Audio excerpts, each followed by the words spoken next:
Washington. Short-lived White House Communications Director Anthony Scaramucci said that Steve Bannon is hurting President Donald Trump's ability to move his agenda forward, and suggested the administration move toward the political mainstream. "You all also got this sort of bannon-bart influence in there, which I think is a snag on the president," Scaramucci said Sunday on ABC's This Week. "If the president really wants to execute that legislative agenda that I think is so promising for the American people, the lower middle-class people and the middle-class people, then he has to move away from that sort of bannon-bart nonsense." Scaramucci blended the name of Bannon, chief strategist and senior counselor to the president, with Breitbart News, the far-right news and commentary website that Bannon ran before joining Trump's presidential campaign. Scaramucci's eventful 10-day tenure at the White House ended July 31, days after he made lewd comments about Bannon and others in an interview with The New Yorker.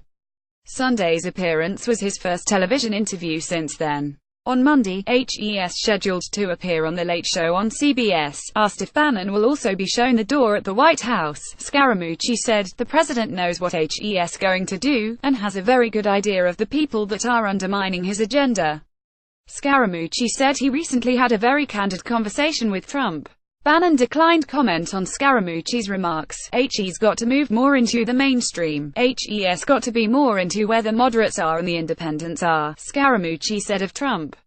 "If he doesn't do that, you're going to see inertia and you're going to see this resistance from more of the establishment senators that he needs to curry favor with." The former New York financier also linked the influence of Bannon to Trump's president's failure to forcibly denounce white supremacists who held a rally Saturday in Charlottesville, Virginia, that turned deadly. "I wouldn't have recommended that statement," Scaramucci said.